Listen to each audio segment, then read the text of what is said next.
قرآن مجید میں خداوند تعالیٰ ارشاد فرماتا ہے کہ جس دن ہر شخص جو کچھ اس دنیا میں نیکی انجام دیا ہوگا اس کو وہ آخرت میں اپنے عمل کے اعتبار سے موجود پائے گا۔ یہ آیت کہ جس میں تذکرہ ہو رہا ہے عمل سے متعلق کہ الدنیا مزرعۃ الآخرہ، دنیا آخرت کی کھیتی ہے، کہ جس میں انسان کو یہاں پر اپنے لیے کشت و کاشت ہونا ہے تاکہ اس کا ثمرہ پھل بہترین عمل کی جزا آخرت میں اسے حاصل ہو۔ یہ دنیا دار العمل ہے اور آخرت دار الجزا کہلاتا ہے۔ آخرت میں انسان کے لیے موقع نہیں ہے کہ وہاں پر اللہ تعالیٰ سے گزارش کرے کہ اللہ تعالیٰ مجھے تو موقع دے دے، دنیا میں مجھے تو واپس دوبارہ بھیج دے تاکہ میں اب نیک اعمال انجام دوں اور اپنے لیے ذخیرہ کر سکوں۔ قرآن مجید میں اس کا تذکرہ بڑے صاف لفظوں میں ہے کہ خداوند تعالیٰ اسے منع کر دے گا، سوائے آخرت میں ایسے شخص کے لیے حسرت کے علاوہ کچھ نہیں ہوگا۔ تو قرآن مجید میں یہ ارشاد فرماتا ہے یوم تجد کل نفس ما عملت، ہر شخص اس دنیا میں رہ کر جو عمل انجام دیا من خیر کے اعتبار سے، اچھائی کے اعتبار سے، نیک عمل، محضرہ، وہ آخرت ضرور اسے پائے گا۔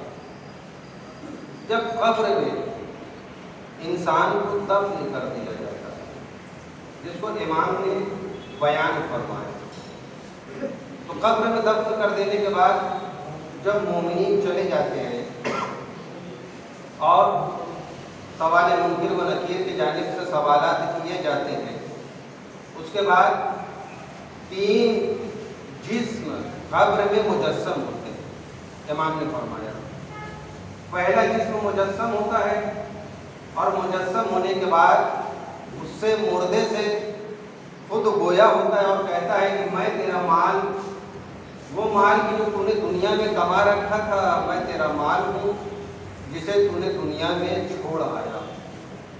یہ مال جو مجسم ہو کر آیا ہے، یہ کہہ لینے کے بعد قبر سے چلا جاتا ہے۔ میرے امام فرماتے ہیں کہ ایک اور شخصیت، ایک اور جسم قبر میں مجسم ہوتا ہے اور وہ مردے سے گویا ہوتا ہے کہ میں تیرے اعزا و اقربا کے تعلق سے قبر میں آیا ہوں، یعنی میں تیرے اقربا اور اعزا سے متعلق ہوں جو تجھے قبر تک لا کر دفن کرنے کے بعد گھر جا چکے ہیں، اب میں بھی جا رہا ہوں۔ وہ تیسرا جسم بھی قبر سے نکل جاتا ہے، اس کے بعد ایک جسم داخل ہوتا ہے۔ اب امام نے یہاں پر تشریح فرمائی، ایک جسم داخل ہوتا ہے، وہ جسم مومن کے لیے ہو سکتا ہے خوش شکل بھی ہو اور بدصورت بھی ہو، خوشبودار جسم بھی ہو اور بدبودار جسم بھی ہو۔ ایسا مومن کہ جو نیک عمل وافر مقدار میں، زیادہ مقدار میں انجام دیا ہے، تو امام فرماتے ہیں جو جسم داخل ہوتا ہے قبر میں ابھی داخل نہیں ہوا ہوتا ہے، لیکن خوشبو مردے کے ناکوں تک پہنچنے لگتی ہے، اور جب وہ خوشبو پہنچتی ہے تو مردے کو بڑا تسکین حاصل ہوتی ہے۔ یاد رکھیے یہ پہلی شب، یہ پہلا دن، یہ پہلا موقع ہے، یہ پہلا روز ہے قبر میں اس مردے کے لیے۔ ابھی تک دنیاوی زندگی میں ایک ایسے گھر میں زندگی گزار رہا تھا کہ جہاں پر بیوی بھی تھے، ماں باپ بھی تھے، بچے بھی تھے، پڑوسی بھی تھے، دوست بھی تھے، احباب بھی تھے۔ جب بھی پریشان ہوتا تھا تو اپنی پریشانیوں کو ان سے بیان کر دیتا تھا، لیکن جب قبر میں پہنچتا ہے یہ نہ سمجھیے گا کہ مردہ دیکھ نہیں رہا ہے، روح نکل جاتی ہے لیکن کان بھی سنتا ہے مردے کا، آنکھیں بھی دیکھتی ہیں مردے کی۔ آپ نے غور کیا ہوگا کہ جب مردے کو لے کر چلتے ہیں، قبرستان میں داخل ہوتے ہیں تو داخل ہونے کے بعد نماز جنازہ پڑھ لینے کے بعد قبر میں پہنچانے سے قبل ایک عمل انجام دیا جاتا ہے. مومنی اسے جو کاندھا دیتے ہوئے لے کر جا رہے ہیں قبر کے قریب، قبر آنے سے پہلے 2 مرتبہ زمین پر رکھتے ہیں، جسے منزل کہا جاتا ہے. منزل کیا؟ منزل کی معنی مسکن، منزل کی معنی سکونت کا اختیار کرنا، ٹھہرنا، تو اسے ٹھہرایا جاتا ہے. یہ کیوں، یہ عمل کیوں انجام دیا جاتا ہے؟ کیا یہ عمل واجب نہیں؟ واجب نہیں ہے، یہ عمل مستحب ہے. یہ مستحب عمل اس مردے کے لیے فائدے مند ہے، اس لیے یہ عمل انجام دیا جاتا ہے کہ مردے کو جب قبر تک لے کر جایا جاتا ہے تو مردہ گھبراتا ہے، اپنے بد اعمال کو دیکھ کر پریشان حال ہوتا ہے، تو مومنین اسے پہلی مرتبہ رکھتے ہیں. جیسے ہی نیچے رکھتے ہیں تو اسے مختصر سا سکون حاصل ہوتا ہے، دوسری مرتبہ رکھتے ہیں تو اسے مزید سکون حاصل ہوتا ہے، اور اس کے بعد جب قبر کے پاس رکھتے ہیں تو اب مردہ گھبراتا نہیں ہے. سکون دلانے کے لیے اس کے نفس کو، اس کے قلب کو سکون ملتا ہے منزل دینے پر، اور وہی منزل ہے. حکم میں یہ آیا ہے کہ آج جب قبر کی جانب لے کر چلیں تو پہلی منزل دیں، اس کے بعد دوسری منزل دیں، اور تیسری مرتبہ قبر کے پاس رکھیں. اور مستحب یہ دیکھیں، مستحبات کا بڑا دخل ہے انسانی روح کے لیے، انسانی جسم کے لیے بڑا دخل ہے، بڑے فوائد ہیں مستحبات کے انجام دینے کے. اگر انسان واجبات کے ساتھ مستحبات انجام دیتا ہے تو حدیث میں آیا ہے کہ اگر انسان اپنے واجبات کے لیے اللہ کی بارگاہ میں مطمئن نہیں ہے کہ یہ قبول ہوگا یا نہیں، تو امام نے فرمایا ہے کہ وہ مستحبات کو انجام دے. یہ مستحبات کے ذریعے سے اس کے واجبات مسلسل قبول ہوتے رہے.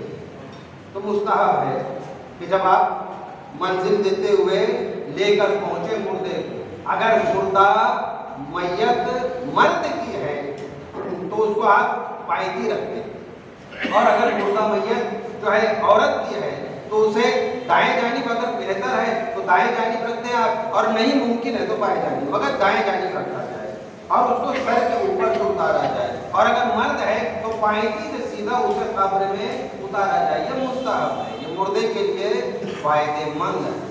جو قبر میں اترنے والا اترنے کے بعد چاروں کن کی تلاوت کرے، اور جب تک قبر میں رہے تو برابر وہ تلاوت کرتا رہے. اگر تلاوت پر قادر نہ ہو تو صلوات برابر بھیجتا رہے.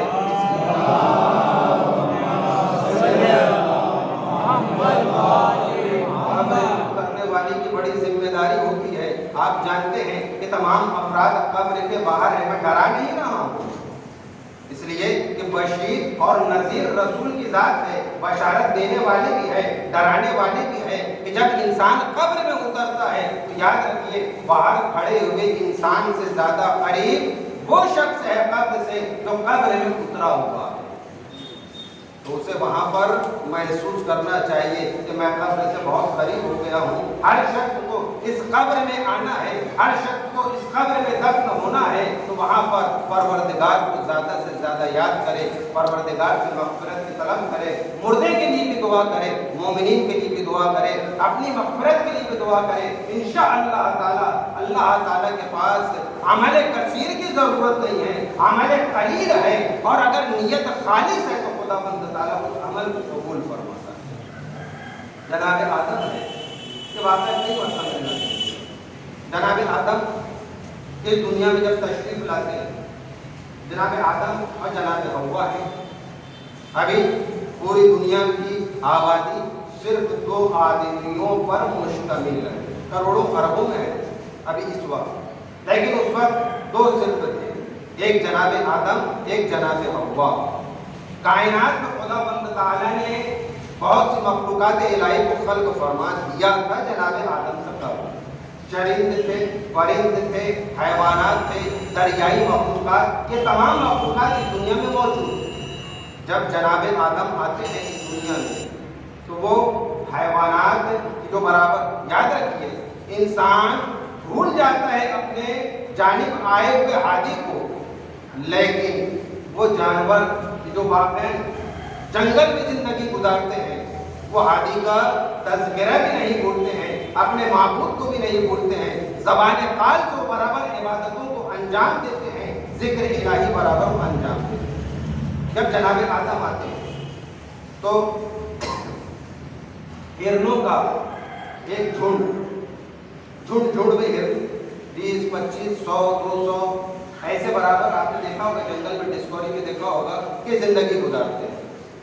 ہرنوں میں سے جو ہرن، اس میں سے جو ان کا گروپ کا سردار تھا، اس نے کہا اپنے پورے گروپ سے، پورے ہرنوں سے، کہ خدا بند تعالیٰ نے انسانوں کے لیے ایک ہادی بھیجا ہے جس کا نام جناب آدم علیہ السلام ہے۔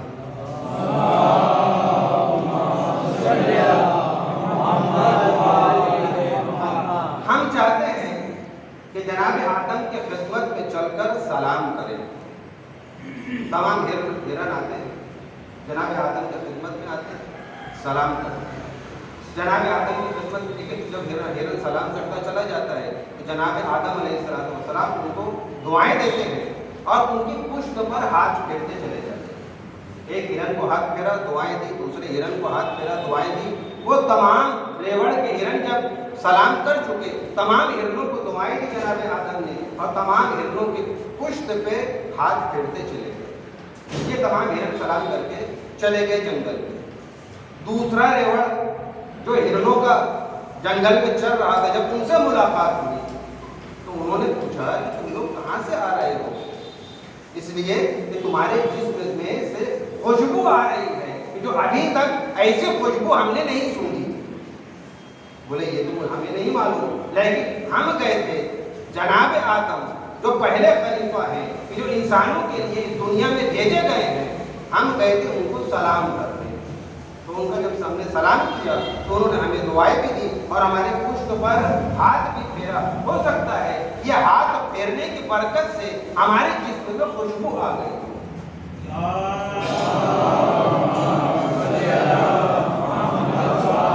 اب وہ جو ابھی تک سلام نہیں کیے تھے، انہوں نے اپنے تمام ساتھیوں سے بولا کہ چلو بھائی ہم بھی چلتے ہیں جناب آدم کے پاس سلام کرنے کے لیے۔ دیکھیں وہ بھی سلام کرنے کے لیے آ رہے۔ پہلا جو سلام کے لیے آیا تھا، دوسرا بھی جو ہے ریوڑ سلام کے لیے آتا ہے، وہ بھی آتے ہیں جناب آدم کے پاس، سب کے سب سلام کرتے ہیں۔ اب جناب آدم بھی دعا دینے میں کچھ فرق نہیں کر رہے ہیں، پہلے ہرنوں کو بھی ویسے ہی دعائیں دی، دوسرے ہرنوں کو بھی ویسے ہی دعائیں دی، اور ان کی پشت پر ہاتھوں کو پھیرتے چلے گئے۔ یہ ہرن جب پہنچے جنگل میں تو انہوں نے پوچھا بھائی دیکھو سنو، ہمارے جسم سے آ رہی کیا خوشبو؟ انہوں نے کہا کہ نہیں، تمہارے جسم سے تو نہیں آ رہی۔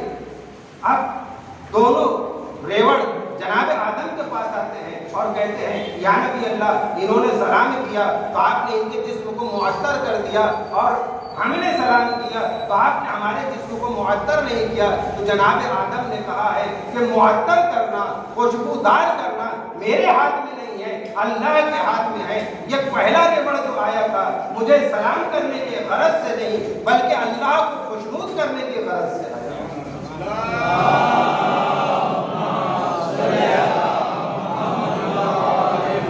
نبی خدا کو سلام کرنے کے لیے آیا تھا، اور جو تم لوگ آئے ہو، تم لوگوں نے ان کی پشت سے خوشبو سن کر خوشبو حاصل کرنے کے لیے تم لوگ آئے تھے۔ تو اللہ تعالیٰ نیتوں کا جاننے والا ہے۔ ہم عبادت کرتے ہیں، بہت سی حدیثیں ہیں انشاءاللہ تعالیٰ مستفید ہوں گے۔ اللہ تعالیٰ فرماتا ہے قرآن مجید میں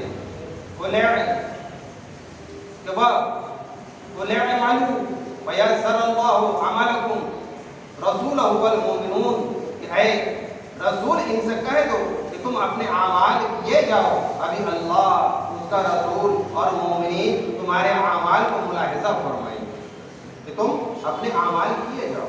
یاد رکھیے، تین ناظر، تین دیکھنے والے قرآن مجید میں خدا بند تعالیٰ نے بیان کر۔ ہم نماز پڑھ رہے ہیں، روزہ رکھ رہے ہیں، حج کر رہے ہیں، تو یاد رکھیے تین افراد ایسے ہیں کہ جو ہمارے عمل کو دیکھ رہے ہیں۔ پہلا آپ جانتے ہیں ذات خدا بند تعالیٰ ہے کہ جو ہمارے عمل کو دیکھ رہا ہے۔ اللہ عملکم ورسولہ، اور دوسری ذات والا رسول خدا کی ہے کہ ہر مومن کے عمل کو وہ دیکھ رہی ہے، اور تیسری ذات والمومنون، اور مومنین عمل کو دیکھ رہے ہیں۔ اب یہاں پر مومنین کا لفظ، رسول خدا تو آپ جانتے ہیں رسول خدا لفظ صاحب، اللہ ذات واحدہ لا شریک لفظ صاحب، لیکن مومنین کا تذکرہ ہے۔ اب اس مومنین میں ہم بھی اپنے کو شامل کر سکتے ہیں کہ ہم بھی ایک مومن دوسرے مومن کے عمل کو دیکھ رہا ہے۔ یاد رکھیے، نظارت بہت مختصر سے لفظ میں بچوں کو سمجھانے کے لیے کبھی کبھی بیان کیا جاتا ہے۔ مثلا اگر کوئی مریض ہو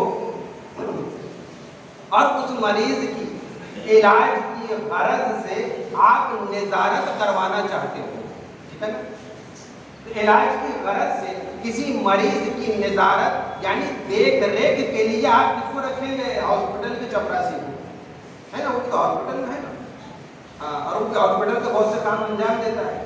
ہاسپٹل کے چپراسی کو آپ نے رکھ دیا کہ بھائی یہ میرا مریض ہے، آئی سی یو میں بھرتی ہے، ذرا سا تم دیکھ ریکھ کرتے رہنا، یہ آپ لوگ کا تقاضا ہے، کہتے نہیں، عقل مند انسان اسے نہیں رکھتے۔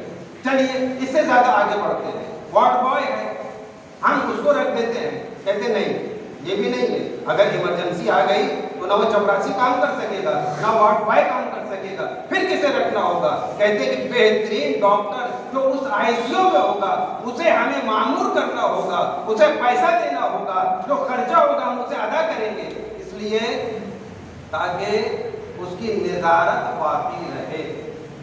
آپ نے ایسے ڈاکٹر کو کیوں معین کیا؟ ذرا سا غور کیجیے، پتہ ہی چلتا ہے کہ جو مرض ہے اس مرض کا علم اس ڈاکٹر کے پاس ہے۔ دو چیزوں کا ہونا ضروری ہے کسی چیز کو صحیح کرنے کے لیے۔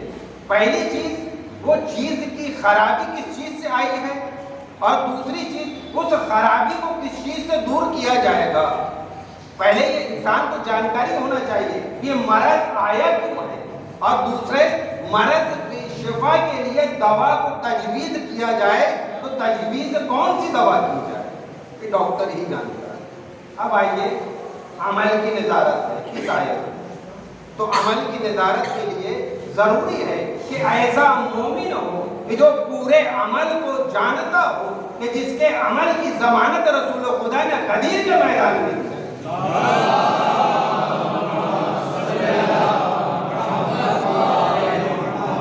آئیے غدیر کے میدان سے ہٹ کر ایک جنگ کی بات کرتا ہوں، جنگ خندق۔ اس میں رسول خدا ارشاد فرماتے ہیں ضربت علی یوم الخندق افضل من عبادت الثقلین، ضربت علی یوم خندق جو ایک ضربت مولا نے لگائی ہے وہ عبادت ثقلین سے زیادہ بھاری ہے۔ پتہ یہ چلتا ہے کہ ایسے افراد مومنین کے عمل کے نگراں ہو سکتے ہیں، ایک رہبان ہو سکتے ہیں۔ اسی لیے چھٹے امام جعفر صادق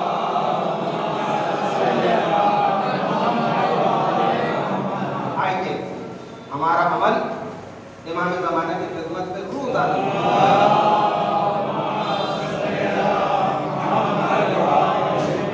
چھٹے امام ارشاد فرماتے ہیں کہ ہر روز صبح کے وقت نیک و بد بندوں کے اعمال جناب رسول خدا کے حضور پیش کیے جاتے ہیں صبح کے وقت۔ ہاں یاد رکھیے آج کل صبح ہماری کیا ہو رہی ہے، اللہ تعالیٰ نے 24 گھنٹے رکھے ہیں۔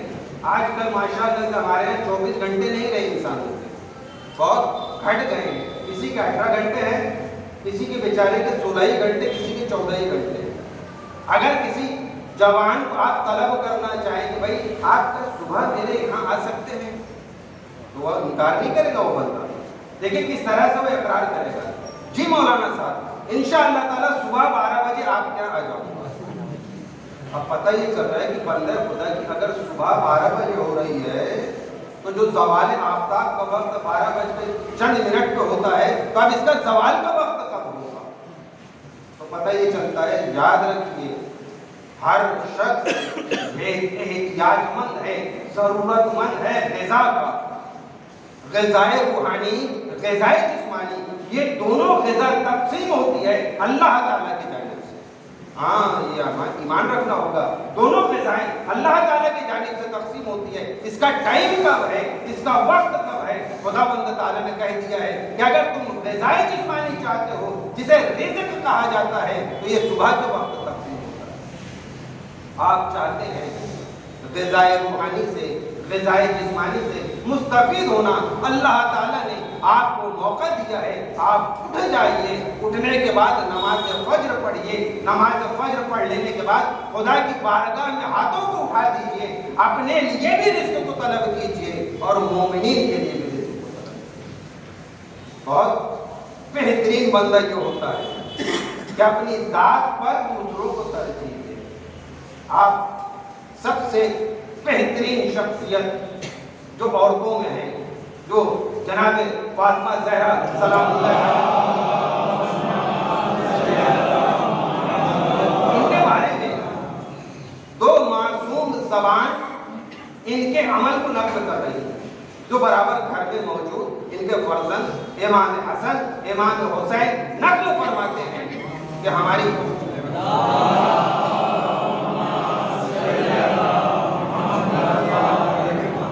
مادر گرامی جب بھی عبادت کیا کرتی تھی اور ہاتھوں کو اٹھایا کرتی تھی تو وہ دعا کیا کرتی تھی۔ ہم نے آج تک نہیں سنا ہے کہ کبھی انہوں نے اپنی ذات کے لیے دعا کی، بلکہ جب بھی انہوں نے دعا کی ہے یا پڑوسیوں کے لیے دعا کی ہے، مومنین کے لیے دعا کی ہے، مسلمین کے لیے دعا کی ہے، رشتہ داروں کے لیے دعا کی ہے، اور عزیزان گرامی خدا بند تعالیٰ بے حد خوش ہوتا ہے، فرشتوں کو مخاطب کر کے یہ بیان کرتا ہے کہ دیکھو کتنا سخی ہے یہ بندہ کہ اپنے لیے طلب نہیں کر رہا ہے، دوسروں کے لیے طلب کر رہا ہے۔ اے فرشتوں دیکھو جو کچھ یہ دوسروں کے لیے مانگ رہا ہے، تمام باتیں اس کے لیے بھی، تمام باتیں اس کے لیے بھی کی جاتی ہے۔ عزیزان گرامی ہمیں اپنی ذات پر دوسروں کو ترجیح دینا چاہیے، اور اسی کے تعلق سے فرماتے ہیں رسول خدا ہر روز دوشنبے کو اور پنجشنبے کو اعمال اللہ تعالیٰ کے حضور میں پیش ہوتے ہیں، 2 دن ہیں، دوشنبہ اور پنجشنبہ۔ بس جو استغفار کرنے والا ہوتا ہے اس کی توبہ قبول کی جاتی ہے، اور جو کینہ ور ہوتے ہیں ان کے اعمال کینوں کی وجہ سے روک دیے جاتے ہیں۔ بڑی خراب چیز ہے، کینہ نہیں رکھنا چاہیے، کینوں کی وجہ سے روک دیے جاتے ہیں جب تک وہ اس کینے پر نادم نہ ہو جائے اور اللہ کی بارگاہ میں توبہ نہ کرے۔ بڑی عظیم چیز ہے کہ انسان اپنے اعمال کو حق نہ کروائے، اور دوسرے مقام پر فرماتے ہیں جان لو کہ تم میں کوئی شخص اپنے اعمال کے بلبوتے پر نجات نہیں پائے گا مگر یہ کہ میرا رب اپنی رحمت اور فضل سے اسے ڈھانپ نہ لے۔ جب تک اللہ کی رحمت نہیں ہوگی ہم کامیاب نہیں ہو سکتے ہیں۔ اور مولا سے فرماتا ہے ایک شخص، ایک صحابی، کہ جب مولا نے برابر صدقہ دیا کرتے تھے، مولا علی کی عادت تھی کہ ہمیشہ صدقہ دیا کرتے تھے، تو ایک صحابی مولا سے فرماتا ہے کہ مولا آپ کب تک صدقہ دیتے جائیں گے؟ مولا ارشاد فرماتے آپ نے فرمایا خدا کی قسم اگر مجھے معلوم ہو جائے کہ اللہ تعالیٰ نے میرا صرف ایک فریضہ قبول فرما لیا ہے تو میں بس کر دوں گا صدقہ دینے سے، لیکن خدا کی قسم میں نہیں جانتا کہ اس نے مجھ سے کوئی چیز قبول فرمائی ہے یا نہیں۔ اگر آپ چاہتے ہیں نماز قبول ہو، مولا کا وطیرہ ہے، مولا کا عمل ہے، اگر فریضے کو قبول کروانا چاہتے ہیں تو یاد رکھیے برابر صدقہ ادا کیجیے، صدقہ فراموش نہ کیجیے۔ صدقہ بلاؤں کو رد کرتا ہے، صدقہ برکتوں کو لے کر آتا ہے، صدقہ نعمتیں نازل فرماتا ہے، صدقہ اللہ تعالیٰ کی رحمتوں کو نازل فرماتا ہے۔ صدقے کی بے حد عظیم جو ہے وہ فضیلتیں بیان کی گئی ہے، اور چھٹے امام سے ارشاد ہوتا ہے کہ اللہ تعالیٰ جس کی ایک نماز قبول فرما لے گا اسے عذاب نہیں فرمائے گا۔ ایک نماز ہمیں چاہیے کہ اللہ کی بارگاہ میں ایک کم سے کم ایک ایسی نماز تو پڑھ لیں کہ اللہ تعالیٰ کی بارگاہ میں وہ قبول ہو جائے۔ اور افضل ترین عمل کے تعلق سے جب امام سے پوچھا گیا تو امام نے ارشاد فرمایا کہ افضل ترین عمل 3 عدد ہیں۔ پہلا عمل نماز کو اس کے اوقات میں بجا لانا، ہاں یہ بڑا اہم عمل ہے۔ لعنت میں اس سے پہلے جمعہ میں امام باڑے میں بیان کر چکا ہوں کہ انسان کی نماز کس طرح سے آسمان پر پرواز کرتی ہے۔ ہمیں چاہیے اول وقت میں کفایت شعاری سے کام نہ لیں۔ ہاں آج کل بندہ مومن بڑے کفایت شعار ہو گئے، ہاں بڑا بچاتے ہیں۔ وہ بچت کیسی ہے؟ وہ اس طرح سے کرتے ہیں کہ ایک وضو کر لیتے ہیں الحمدللہ، اور اسی ایک وضو سے صبح بھی ہو جاتی ہے، ظہر عصر بھی ہو جاتی ہے، مغرب عشاء بھی ہو جاتی ہے، کسی بھی ایک وقت آ جاتے ہیں، مغرب عشاء میں آ گئے، پابندی سے نماز پڑھ رہے ہیں بندہ خدا، لیکن یہ صرف اور صرف دھوکہ اور کچھ نہیں۔ صبح کی نماز قضا ہو چکی ہے، ظہر عصر قضا ہو چکی ہے، جب بندہ مومن سے پوچھا جاتا ہے تو مجبوری ظاہر کرتا ہے، کیا واقعا یہ مجبوری اللہ تعالیٰ کی بارگاہ میں قبول ہے یا نہیں؟ یہ غور کیجیے۔ اگر آپ آفس میں ہیں تو آفس کی مجبوری خدا کی بارگاہ میں واجبات کو چھوڑنے کے لیے قبول نہیں ہے، آپ نماز نہیں چھوڑ سکتے ہیں، آپ کو نماز پڑھنا ہوگا، آپ روزہ نہیں چھوڑ سکتے ہیں، آپ کو روزہ رکھنا ہوگا۔ تو بہترین عمل، افضل ترین عمل یہ ہے کہ نماز کو اس کے اوقات میں بجا لایا جائے، اور دوسرا بہترین عمل یہ ہے کہ والدین کے ساتھ نیکی کی جائے۔ الحمدللہ اگر کسی کے والدین ہیں تو آپ نیکی کیجئے۔ سب سے چھوٹی نیکی والدین کے ساتھ یہ ہے کہ ان کے ساتھ بہترین گفتگو کے ساتھ پیش آئیں، بہترین اخلاق کے ساتھ پیش آئیں۔ یہ ضروری نہیں ہے کہ آپ ان کو بہترین کپڑا پہنائیں، یہ تو کرنا ہی ہے، بہترین غذا دیں، یہ تو دینا ہی ہے، لیکن اگر بہترین گفتگو سے اگر آپ مخاطب ہوتے ہیں تو رسول بھی خوش ہوتے ہیں، ایمان بھی خوش ہوتے ہیں، اور اللہ تعالیٰ بھی خوشنود اور راضی ہوتا ہے۔ اس لیے فرمایا ہے کہ اف تک نہ کہو، تو والدین کے ساتھ نیکی سے پیش آؤ۔ اور تیسری چیز، لوگ تیری زبان سے محفوظ رہیں۔ امام فرماتے ہیں کہ اپنی ذات کو ایسا بنا لو کہ لوگ تیری زبان سے محفوظ رہیں، تیرے جسم سے محفوظ رہیں، تیرے اعضاء سے محفوظ رہیں، تیرے ہیلے سے محفوظ رہیں۔ اگر ایسا بندہ ہے تو بہترین عمل کا وہ مالک ہے۔ اللہ تعالیٰ کی بارگاہ میں ہم رسول خدا کا واسطہ دیتے ہیں، 1,24,000 پیغمبر کا واسطہ دیتے ہیں، جناب فاطمہ زہرا سلام اللہ علیہا کا واسطہ دیتے ہیں، ہم اپنے حاضر امام زمانہ علیہ السلام کا واسطہ دیتے ہیں کہ خدا بند تعالیٰ تمام مومنین و مومنات کے تم اعمال کو قبول فرمائے، ان کی گناہوں کو تو بخش دے، جو مومنین و مومنات پریشان حال ہے ان کی پریشانی کو دور فرما، خدا بند جو مقروض ہے ان قرضے کو ادا فرما، خدا بند تعالیٰ مومنین کے کاروبار میں تو برکت عنایت فرما، مومنین کو ہر عرضی و فضائی بلیات سے تو محفوظ رکھ، امام زمانہ کے ظہور میں تعاجل فرما، ان کے آبان انصار میں شمار فرما۔ بسم اللہ الرحمن الرحیم، والعصر ان الانسان لفی خسر الا الذین آمنوا وعملوا الصالحات وتواصوا بالحق وتواصوا بالصبر۔